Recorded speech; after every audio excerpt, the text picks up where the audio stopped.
ചേട്ടനുമായിട്ടെന്ന് പറയുമ്പോൾ എനിക്ക് ഇൻഡസ്ട്രിയിൽ എനിക്ക് നമ്മുടേതെന്ന് തോന്നുന്നത് അതെപ്പോഴും ഞാൻ പറയും നമ്മുടെ സ്വന്തം എൻ്റെ സ്വന്തം എന്ന് അങ്ങനെ പറയാനെങ്കിൽ ഒറ്റ ഒരാളേ ഉള്ളൂ, അത് സുരേഷ് ചേട്ടനാണ്. എൻ്റെ മലയാളത്തിലെ ആദ്യ സിനിമ ഞാൻ അഭിനയിക്കുന്നത് ചേട്ടനോടൊപ്പമാണ്. ഞാൻ ഇൻഡസ്ട്രിയിൽ ആദ്യമായിട്ട് ഒരു സൂപ്പർ സ്റ്റാർ എന്ന് പറയുന്നത് എനിക്ക് ഇൻഡസ്ട്രി വരുന്നതിന് മുമ്പേ ചേട്ടനെ അറിയാം. അപ്പം ഞാനിങ്ങനെ ഒരു കുട്ടികളുടെ സംഘടനയിലൊക്കെ ഉണ്ടായിരുന്നു. അപ്പോൾ ശലഭമേള, ബാലതരംഗം എന്നൊക്കെ പറഞ്ഞിട്ട് ആ സമയത്ത് ചേട്ടൻ്റെ അതെ, ഞാൻ എൻ്റെ സ്റ്റേറ്റ് പ്രസിഡന്റ് ആയിരുന്നു. ഞങ്ങളുടെ പരിപാടിയിൽ ചേട്ടൻ വരുമായിരുന്നു. പ്രസംഗമെല്ലാം കേട്ടിട്ട് പറഞ്ഞിട്ടുണ്ട് ഭാവിയിലൊരു എന്താണ് ഇന്ദിരാഗാന്ധിയുടെ പാതയിലുള്ള ഒരു വനിതാ പ്രവർത്തകയായി വരാൻ പ്രാപ്തിയുള്ള കുട്ടിയാണെന്ന് അന്ന് പ്രസംഗം കേട്ട് ഞാൻ പറഞ്ഞിട്ടുണ്ട്.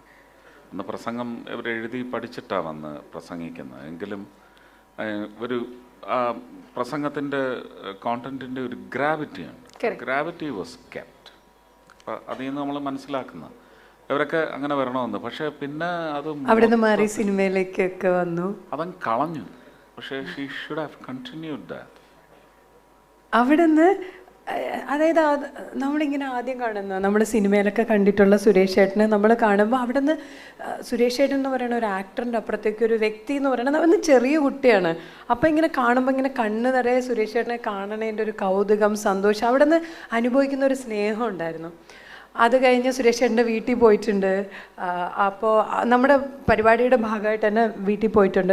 അത് കഴിഞ്ഞിട്ട് സിനിമ കിച്ചാമണി MBA എന്ന് പറയുന്ന സിനിമ, എൻ്റെ മലയാളത്തിലെ ആദ്യത്തെ സിനിമ, അത് ചെയ്യുന്നു.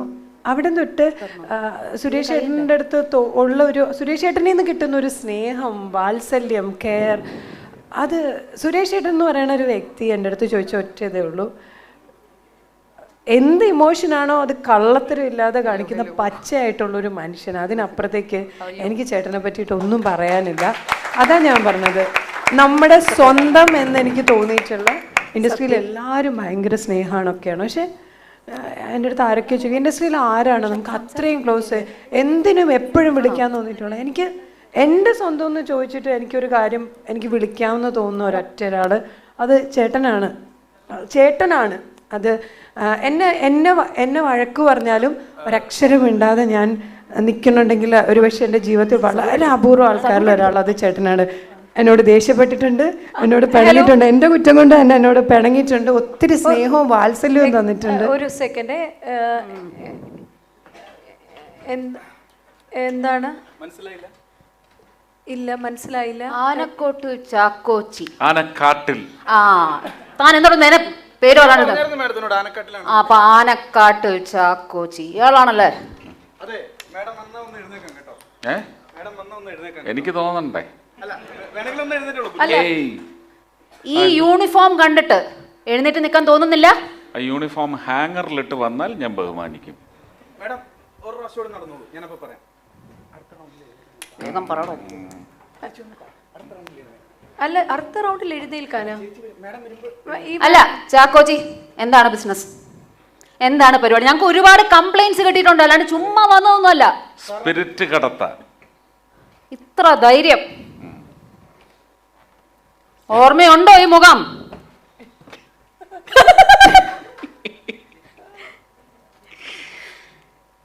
ഓർമ്മയുണ്ടോ ഈ മുഖം?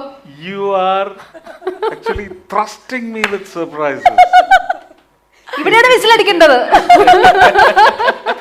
സന്ധ്യയാണ്, സന്ധ്യ മനോജ് ആണ്. എനിക്കറിയാം ചേട്ടനെ എൻ്റെ കല്യാണം തൊട്ട് എനിക്കറിയാം. എൻ്റെ കല്യാണത്തിന് വന്ന് എന്നെ അനുഗ്രഹിച്ചേക്കണ ഒരാളാണ്.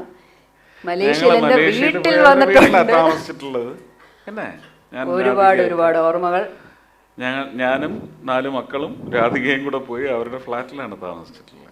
ചേട്ടൻ പറഞ്ഞൊരു ഡയലോഗ് ഓർമ്മയുണ്ടോ? ഒരു ദിവസം ചേച്ചിയുടെ ബർത്ത്ഡേ കഴിഞ്ഞിട്ട്, എടി ഈ 4 മക്കളെ നീ അങ്ങ് വെക്കുന്നോ? അപ്പൊ ഞാൻ പറഞ്ഞു, ചേട്ടൻ ഉണ്ടാക്കിയതല്ലേ, ചേട്ടൻ തന്നെ വെച്ചോ.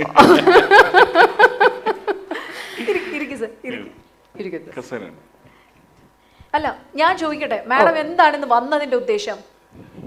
ഞാൻ ഒരുപാട് വർഷങ്ങൾക്ക് ശേഷം ബിഗ് ബോസിൽ കയറി. എനിക്ക് ഫസ്റ്റ് കിട്ടിയ റോള് ഈ വേഷമാണ്. എനിക്ക് എൻ്റെ മനസ്സിൽ വേറെ ഒരു രൂപവും ഉണ്ടായിരുന്നില്ല. അനുകരിക്കുക എന്നല്ല, I got inspired from you as a person, as a character, as an artist. So ചേട്ടാ please give him an amazing hand.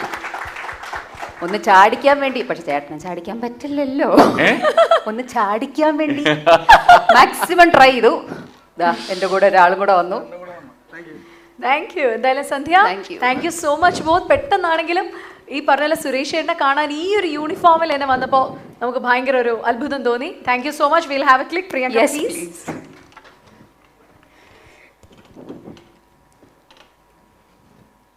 Suresh Gopi മാത്രമല്ല അദ്ദേഹത്തിന്റെ ഭാര്യ രാധികയും, ആ കുടുംബവുമായി ഇന്നും അമൃത സുരേഷിനും കുടുംബത്തിനും വലിയ അടുപ്പമാണുള്ളത്.